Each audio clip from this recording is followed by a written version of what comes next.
Hi, I'm Trevor Schell, And I'm Andre Gauvin. and we're ergonomists with the Occupational Health Clinics for Ontario Workers. We're here today to show you some tips on how to shovel safely.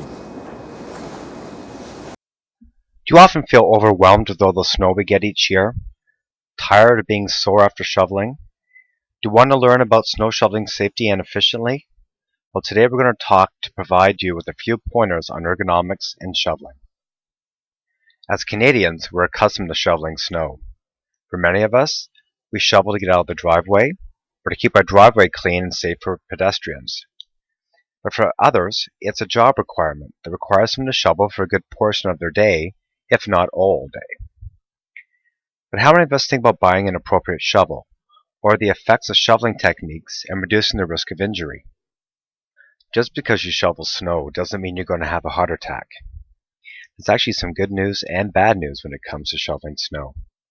15 minutes of shoveling is considered moderate activity, and it's a good way to keep in shape and burn extra calories. The bad news is that there has been an increase in both fatal and non-fatal heart attacks in recent years due to an aging population. This is due to people continuously overexerting themselves and becoming injured. Many people should think twice before shoveling. Elderly people, anyone who has had previous heart attacks, people with a history of heart disease, high cholesterol, high blood pressure, smokers, people leading a sedentary lifestyle, people with existing back problems. Anyone mentioned above should consult a physician prior to shoveling snow. I'm sure you're saying, well, why don't I buy a snowblower? You do not necessarily have to run out and buy a snowblower. Not everyone who shovels snow is going to have a heart attack or get injured. Snow shoveling can be good exercise when performed correctly and with safety in mind. Prior to shoveling snow, it is important to avoid stimulants such as caffeine and nicotine. Stimulants can place extra stress on the heart, increasing the heart rate and causing blood vessels to constrict. Avoid eating large meals as this places extra demand on the digestive system, which may result in stomach cramps. And drink plenty of water. Dehydration is as much of a problem in the winter as it is in the summer. Be sure to dress warmly. The nose, ears, hands, and feet need extra attention in cold weather. Wear a turtleneck, sweater, toque, scarf, face protection, wool socks, and waterproof boots. Place a scarf or other face protection over the nose and mouth to avoid breathing cold air. Dress in layers so you can remove a layer as needed. Wear proper footwear. Boots with slip-resistant soles can help to minimize the risk of slips and falls. Warm up for 5 to 10 minutes to get the joints moving and increase blood circulation. Aerobic activities such as marching on the spot, climbing stairs, or even going for a quick walk around the block will help. For stretching, gently stretch the back, arms, shoulders, and legs. Be wary of your back. It is very vulnerable when you first wake up. Back muscles will stiffen while you sleep. Avoid exerting yourself shortly after getting out of bed. Use a lightweight, non-stick, push-style shovel with a maximum weight of about 1.5 kilograms or about 3 pounds. Shovels with a bend in them, as opposed to the straight broomstick style, are better for your lower back as you adopt a more comfortable stance, and the contoured handle allows you to reduce forward bending. These have been called ergonomic by many manufacturers. However, to truly be ergonomic, the length of the handle should be adjustable to accommodate different heights instead of the one-size-fits-all design. Ideally, the handle should come up to one's chest height in order to reduce forward bending that may stress the lower back muscles. A larger shovel will allow you to scoop larger amounts of snow. However, a smaller shovel will allow you to scoop less. By scooping less snow at a time, the risk of getting injured is decreased. Large blade shovels should be used to push the snow, and small blade shovels should be used to lift and throw the snow. Use a shovel with a smaller blade for throwing snow. About 10 to 14 inches is ideal. Try to avoid shovels with a metal edge when shoveling sidewalks or cracked surfaces, as the metal edge tends to get caught. And feel free to spray your shovel with Teflon or cooking oil to prevent the snow from sticking. What is the recommended shoveling rate? The Canadian Centre for Occupational Health and Safety recommends a rate of 15 scoops per minute. Shoveling should not last longer than 15 minutes, followed by a 2 to 3 minute break. The recommended weight to be lifted depends on shoveling rate. For example, a high rate of shoveling, about 15 scoops per minute, the total weight per shovel should not exceed 5 to 7 kilograms, or about 10 to 15 pounds. For a lower rate of shoveling, the maximum should be around 11 kilograms, or approximately 24 pounds. Remember that weight limits are only a guide and should be reduced based on your physical fitness level. In this example, the person is using an ergonomic shovel to push and throw the snow. Notice that when throwing the snow, the person can bend their legs and have a proper posture of the back while throwing the snow. In this example, the person is pushing and throwing the snow with a regular shovel. The weight of snow drastically changes as the density of snow increases.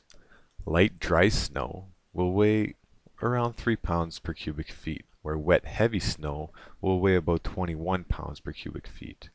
If an individual were to clear a 16-foot by 30-foot driveway covered in 1 foot of wet snow, they would be moving approximately 4 tons of snow. Throwing height should not exceed 1.3 meters or approximately 4 feet. The optimal throwing distance should be no further than 1 meter or 3 feet. And the load in the shoveling rate should be reduced if the task requires a longer and/or higher throw. In this example, not only is the person throwing too high and too far away from them, they also don't have a stable base of support. If you notice, at times they're only standing on one leg, which could lead to a slip or trip hazard. In this example, not only is the person standing with both feet firmly on the ground, they're also trying to get themselves as close to the snowbank as possible before throwing the load to minimize strain on the lower back. Ergonomic designs of shovels have been created to try to reduce the risk of injury to the lower back.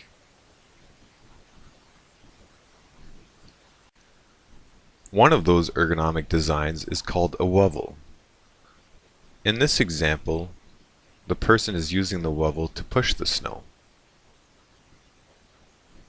Notice how the person can avoid bending and keep their back straight while pushing the snow. In this example, the person pushes and throws the snow using the wovel. As you've seen in the previous video, throwing the snow using the wovel can be difficult. In this example, the person pushes the snow with the wovel and throws the snow using an appropriate shovel.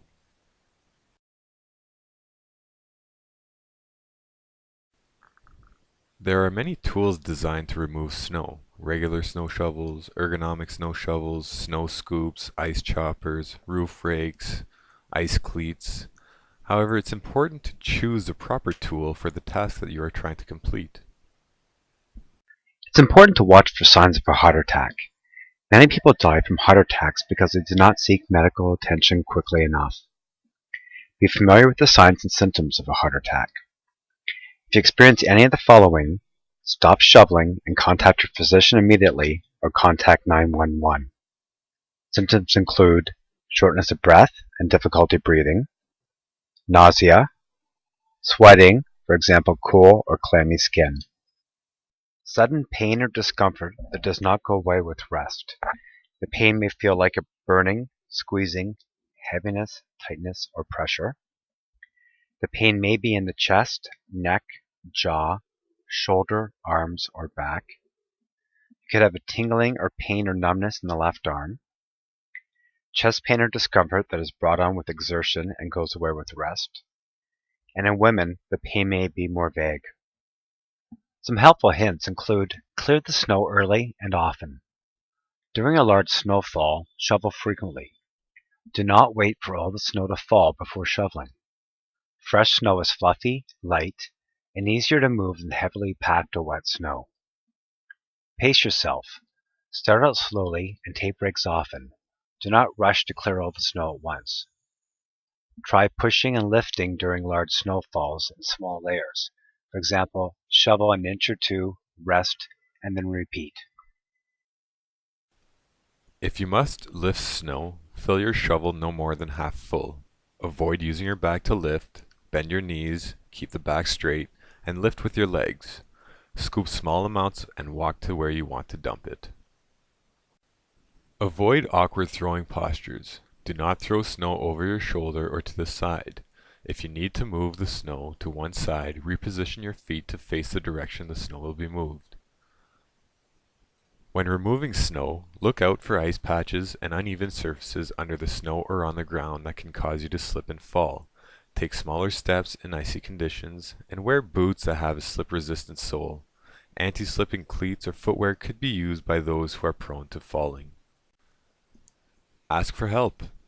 Ask someone to help you if you feel shoveling is a huge job. And remember to listen to your body. If you feel tightness or pain in your chest, stop right away and call your doctor. If you become sore after shoveling, seek appropriate medical advice. See what you're shoveling. Do not let a hat or scarf block your vision, and make sure your glasses are not foggy. Think ahead of time. Try to throw your snow far early in the winter. Avoid pushing all your snow to the end of the driveway. Make a path down the middle of the driveway and push all the snow to the sides. And keep the snowbanks the same height all the way down the driveway. Try and shovel the snow as soon as you see the snowplow pass. The sooner you shovel the slush, snow, and ice from the snowplow, it is easier to move. If you wait, the pile of snow will turn to hard packed ice and will be harder to move. This snow is heavy, so lift half-filled shovels and walk to where you want to place it. Do not throw it. Use caution when using a snowblower to avoid muscular strain. Keep the blower close to the body. For example, stay between the handles. When there is a large amount of snow, do not take full passes of snow. Instead, take half passes. Let the snowblower drive itself. That is why we have them. To help us, let it do the work. Vibration. Avoid prolonged periods of snowblowing. Share the job with rotation or break it up. Gripping depends on the controls. Some models have a drive train that only run when the lever is pressed. This can be hard on the wrists. Take breaks or share the job. Avoid lifting the snowblower by yourself. Watch for changes in elevation or features that stick out, and earplugs are always recommended when using a snowblower. On an important note, a study in Detroit identified 43 heart attacks after a series of snowstorms. These heart attacks were all attributed to physical exertion, and 36 occurred while removing snow. Several of these heart attacks occurred while using a snowblower. This helps to illustrate that while removing snow can lead to a heart attack, using a snowblower does not eliminate the possibility of suffering a similar fate while removing snow. Make sure that you warm up first. Take your time, especially after the first big snowfall. Have the proper tools, dress properly, take frequent breaks, stay hydrated, and know when to stop. By planning ahead of time and being prepared for all possible conditions, snow removal can be a great exercise.